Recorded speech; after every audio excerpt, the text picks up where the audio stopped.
अस्सलाम अलैकुम नाजरीन। आज हम तारीख के एक ऐसे सफ़े को पलटने जा रहे हैं जिसकी हर लाइन लहू से लिखी गई है। एक ऐसी दास्तान जो हमें सिखाती है कि हक के लिए जान देना बातिल के आगे सर झुकाने से कहीं बेहतर है। जी हाँ, हम बात कर रहे हैं वाक़या करबला की। आखिर क्या हुआ था मुहर्रम के महीने में? क्यों नबी करीम सल्लल्लाहु अलैहि वसल्लम के नवासे को इतनी बेदर्दी से शहीद किया गया? और इस वाक़ये से हमें क्या सबक मिलता है? आइए जानते हैं तफसील से। यह बात है हिजरत के 60वें साल की। मुआविया के इंतकाल के बाद उसका बेटा यजीद तख्त पर बैठा। यजीद एक ऐसा शख्स था जो इस्लामी तालीमात से कोसों दूर ऐशो इशरत और जुल्म और सितम में डूबा हुआ था। सोचिए, ऐसे जालिम हुक्मरान की बैत कोई कैसे कबूल कर सकता था, खास तौर पर वो जिसके नाना ने ही इस्लाम का परचम बुलंद किया हो। यजीद ने अपनी हुकूमत को मजबूत करने के लिए सबसे अपनी बैत लेनी चाहिए। जब यह फरमान इमाम हुसैन अलैहिस्सलाम तक पहुंचा, जो हजरत मोहम्मद सल्लल्लाहु अलैहि वसल्लम के प्यारे नवासे थे, तो आपने साफ इनकार कर दिया। आपका फरमान था, मुझ जैसा यजीद जैसे की बैत नहीं कर सकता, क्योंकि इमाम हुसैन अलैहिस्सलाम जानते थे कि यजीद की हुक्मरानी इस्लाम की रूह को कुचल देगी। हालात की नज़ाकत को देखते हुए इमाम हुसैन अलैहिस्सलाम ने मदीना छोड़कर मक्का जाने का फैसला किया। इसी दौरान कूफा, आज के इराक में, के लोगों ने हजारों की तादाद में खत लिखकर इमाम हुसैन अलैहिस्सलाम को कूफा आने की दावत दी। उन्होंने वादा किया कि वो यजीदी जुल्म के खिलाफ इमाम अलैहिस्सलाम का साथ देंगे। लेकिन क्या कूफा वालों के ये वादे सच्चे थे, या तारीख एक बड़े धोखे की गवाह बनने वाली थी? इमाम हुसैन अलैहिस्सलाम ने हकीकत जानने के लिए अपने चचाजाद भाई हजरत मुस्लिम बिन अकील अलैहिस्सलाम को कूफा भेजा। शुरू में कूफा वालों ने उनका जोरदार इस्तकबाल किया, लेकिन यजीद के गवर्नर इब्ने ज़ियाद ने कूफा में दहशत फैला दी। लोग डर गए और हजरत मुस्लिम अलैहिस्सलाम का साथ छोड़ दिया और उन्हें निहायत बेदर्दी से शहीद कर दिया गया। हजरत मुस्लिम अलैहिस्सलाम की इत्तिला पर इमाम हुसैन अलैहिस्सलाम अपने घर वालों और चंद जानिसार साथियों के साथ कूफा की तरफ चल पड़े।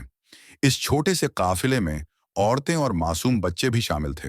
रास्ते में जब उन्हें हजरत मुस्लिम अलैहिस्सलाम की शहादत और कूफा वालों की बेवफाई की खबर मिली, तो भी उन्होंने अपना सफर जारी रखा। 2 मुहर्रम 61 हिजरी, इमाम हुसैन अलैहिस्सलाम का काफिला करबला के मैदान में पहुंचने पर मजबूर कर दिया गया। यजीदी फौज, जिसकी तादाद हजारों में थी, उन्हें चारों तरफ से घेर चुकी थी।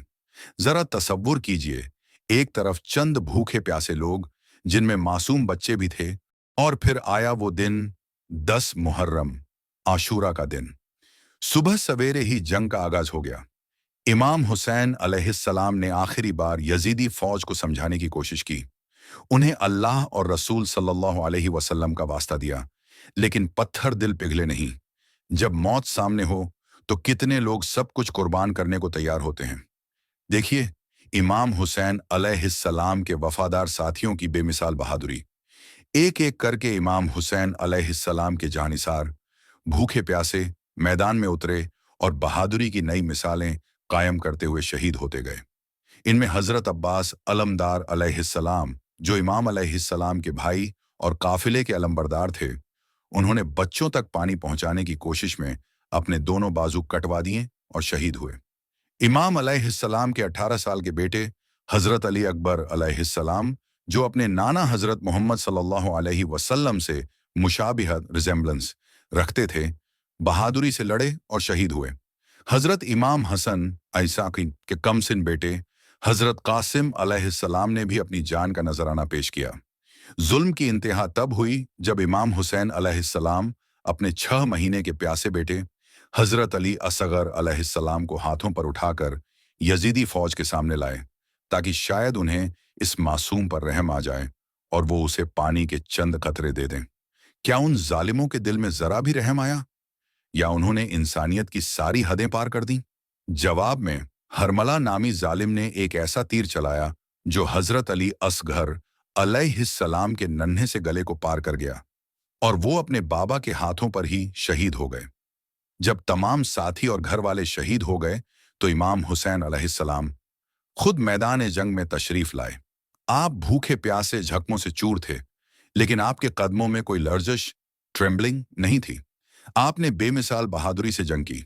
आखिरकार असर के वक़्त जब आप सजदाए खालिक में थे, जालिमों ने आपको शहीद कर दिया। इमाम हुसैन अलैहिस्सलाम की शहादत के बाद भी जुल्म थमा नहीं। यजीदी फौज ने खैमों में आग लगा दी, औरतों और बच्चों को कैदी बना लिया गया। इस मुश्किल तरीन वक़्त में इमाम हुसैन अलैहिस्सलाम की बहन हज़रत ज़ैनब सलामुल्लाह अलैहा और बीमार बेटे इमाम ज़ैनुल आबिदीन अलैहिस्सलाम ने हिम्मत और सब्र का पहाड़ बनकर काफिले की सरपरस्ती की। शहादत तो हो गई, लेकिन क्या कहानी यहीं खत्म हो गई? नहीं, बल्कि यहीं से शुरू हुई करबला के पैगाम की इब्तिदा। इन कैदियों को कूफा और फिर शाम, दमिश्क में यजीद के दरबार में ले जाया गया। वहां हजरत ज़ैनब अलैहिस्सलाम और इमाम ज़ैनुल आबिदीन अलैहिस्सलाम ने अपने बेबाक खुतबात, सरमन्स के जरिए यजीद के जुल्म और इमाम हुसैन अलैहिस्सलाम की मजलूमियत को दुनिया के सामने ऐसा बयान किया कि यजीदी हुकूमत की बुनियादें हिल गईं। वाक़या ए करबला सिर्फ एक जंग नहीं, बल्कि यह हक़ पर डटे रहने, जुल्म के खिलाफ आवाज़ बुलंद करने और अल्लाह की राह में सब कुछ कुर्बान कर देने का एक अजीम दरस है। इमाम हुसैन अलैहिस्सलाम की कुर्बानी ने इस्लाम को नई जिंदगी दी और क़यामत तक आने वाली नस्लों के लिए हिदायत का रास्ता रोशन कर दिया। नाजरीन, करबला हमें सिखाती है कि हालात कितने भी मुश्किल हों, हमें हमेशा सच और इंसाफ का साथ देना चाहिए। इमाम हुसैन अलैहिस्सलाम की याद सिर्फ मातम करने के लिए नहीं, बल्कि उनके मिशन को समझने और उस पर अमल करने के लिए है। उम्मीद है आपको यह वीडियो पसंद आया होगा और वाक़या ए करबला की अहमियत को समझने में मदद मिली होगी। अगर आपके कोई सवाल या ख्यालात हों तो नीचे कमेंट्स में ज़रूर बताइएगा। इस वीडियो को अपने दोस्तों और रिश्तेदारों के साथ शेयर करें ताकि यह अहम पैगाम ज़्यादा से ज़्यादा लोगों तक पहुंच सके। हमारे चैनल को सब्सक्राइब करना न भूलें। अगली वीडियो तक के लिए अल्लाह हाफिज़।